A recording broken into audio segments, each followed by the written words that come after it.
दोस्तों, रविवार को जब नरेंद्र मोदी तीसरी बार प्रधानमंत्री पद की शपथ लेने वाले थे, उससे 1 घंटा पहले जम्मू कश्मीर के रियासी में आतंकवादियों ने कटरा जा रही एक बस पर आतंकी हमला कर दिया। हमला करने वाले आतंकियों ने बस के सामने आके ड्राइवर और कंडक्टर पर गोलियां चलाई। उन्हीं के साथ का एक दूसरा आतंकी एक ऊंची हाइट पर अपनी पोजीशन लेके वहां से बस पर हमला कर रहा था। गोली लगने से बस के ड्राइवर ने संतुलन खो दिया और असंतुलित हुई बस 50 फीट गहरे गड्ढे में जा गिरी और 11 लोगों की मौत हो गई। मरने वालों में एक 2 साल का बालक भी है। आतंकवादियों ने जानबूझकर ऐसी बस को निशाना बनाया जो जम्मू कश्मीर की नहीं बल्कि बाहर की थी, और बस में तमाम के तमाम हिंदू श्रद्धालु थे जो मैया वैष्णो देवी का दर्शन करने के लिए जा रहे थे। अब आतंकवादियों ने ऐसा क्यों किया, इस बात को समझना कोई बड़ी बात नहीं है। ये तो चाहे माँ वैष्णो देवी की कृपा मान लो या लोगों की किस्मत अच्छी थी जो बस जाके गड्ढे में गिर गई, नहीं तो एक भी बंदा बचने वाला नहीं था। इस आतंकी हमले ने पूरे देश को गुस्से में कर दिया। लोग सवाल कर रहे हैं कि आखिर कोई निहत्थे लोगों पर हमला कैसे कर सकता है। दोस्तों, कश्मीर में आतंकी हमला होना कोई नई बात नहीं है, क्योंकि अक्सर यहाँ पर आतंकी पुलिस, आर्मी, सीआरपीएफ पर ऐसे हमले करते रहते हैं। परंतु इस घटना के दौरान बस में सवार ऐसे निर्दोष लोगों पर हमला करना जिनका कि कश्मीर से कोई लेना देना ही नहीं है, जो इस स्टेट के भी नहीं है, वो सब तो बेचारे अपने घर से धार्मिक यात्रा करने के माध्यम से निकले थे। अब ऐसे निर्दोष लोगों की जान लेना क्या फायदेमंद हो सकता है, ये सोचने वाली बात है। मरने वालों में एक पति पत्नी भी हैं जिनके 3 बच्चे हैं। वो तो किस्मत अच्छी है कि वो उनके साथ यात्रा में नहीं आए थे। अब उन बेचारों को तो ये तक नहीं पता कि उनके माता पिता के साथ आखिर हुआ क्या। उनके रिश्तेदारों ने उनको ये बता रखा है कि उनके मम्मी पापा का एक्सीडेंट हुआ है और हम उनको वापस ला रहे हैं।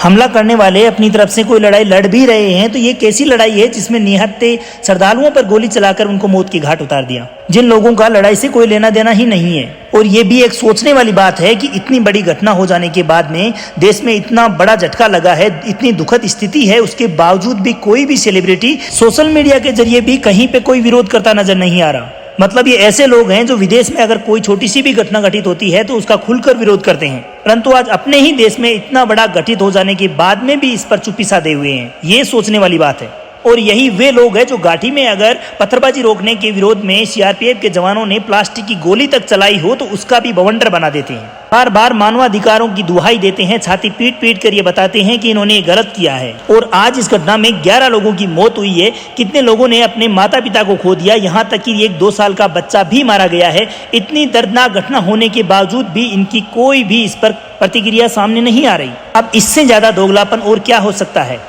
दोस्तों, आपको याद होगा कि जब अटल बिहारी वाजपेयी जी प्रधानमंत्री बने थे उस वक्त भी जम्मू कश्मीर में ऐसी आतंकी घटनाएं हुई थी। तब भारतीय सेना और सीआरपीएफ के जवान मिलकर ऐसे कई ऑपरेशंस लॉन्च करते थे जिनके जरिए इनको रोकने का पूरा प्रयास किया गया था। परंतु जब अटल जी प्रधानमंत्री बने, जब भारतीयों ने शांति की पहल करते हुए रमजान के पाक महीने में इनके खिलाफ ऑपरेशन जरूर लॉन्च किया। आज भी बहुत सारे लोग कश्मीर में अटल जी की उस पहल का समर्थन करते हैं, परंतु इसके बावजूद भी कश्मीर में आतंकवाद फैलाने वाले लोगों ने इसके खिलाफ क्या किया बताइए। आतंकवादियों ने अगस्त 2000 में बेलगांव में श्रद्धालुओं के एक जत्थे पर आक्रमण किया और 30 लोगों की जान ले ली। उस हमले में 60 से ज्यादा लोग घायल हुए। अगले ही साल 20 जुलाई 2001 अमरनाथ यात्रा में शेषनाग पर ऐसा ही हमला करके 13 लोगों की जान ले ली गई। इसके बाद 6 जुलाई 2002 में फिर से नॉन बेस कैंप पर हमला करके 9 श्रद्धालुओं को मौत के घाट उतार दिया गया। इसके बाद अमरनाथ यात्रा पर ऐसा ही हमला 2017 में भी हुआ था, जब अनंतनाग में 8 श्रद्धालु मारे गए थे।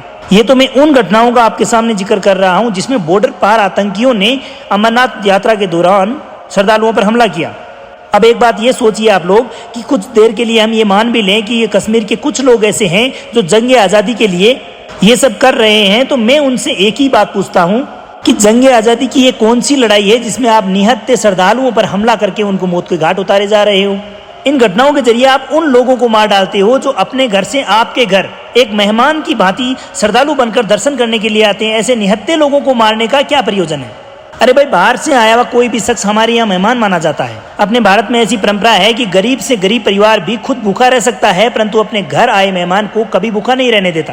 परंतु कश्मीर में तो आतंकवादी उन लोगों को मार डालते हैं जो अपना घर छोड़कर उनके घर दर्शन करने के लिए मेहमान बनकर आते हैं, जो लोग अपने घर छोड़कर उनके घर पर ईश्वर की पूजा करने के लिए आते हैं। आप सबको पता है कि कोई भी युद्ध हो या लड़ाई, उसके भी कुछ न कुछ नियम होते हैं दोस्तों। इंडियन आर्मी, बीएसएफ, सीआरपीएफ, कोई भी अर्धसैनिक बल किसी भी आम नागरिक पर कभी हमला नहीं करती। अब कश्मीर के आतंकी तो इतने बेशरम और नीच हैं जो श्रद्धालुओं को भी नहीं छोड़ते। ये लोग नहीं समझते कि निहत्थे लोगों पर गोली चलाकर उन्हें मार देना जिहाद नहीं, बल्कि नपुंसकता है। अगर लड़ने का इतना ही शौक है तो इन निहत्थे श्रद्धालुओं से लड़ने की बजाय हमारे देश के सुरक्षा बलों के सामने आके आमने सामने की लड़ाई क्यों नहीं लड़ते। आज तक के जो भी आतंकी हमले हुए हैं सबको उठाकर देख लेना, सभी में एक ही कहानी आपको कॉमन मिलेगी, ये आमने सामने की लड़ाई कभी नहीं लड़ते। ये लोग हर बार पीछे से वार करते हैं और बार बार अपनी नपुंसकता का उदाहरण पेश करते हैं।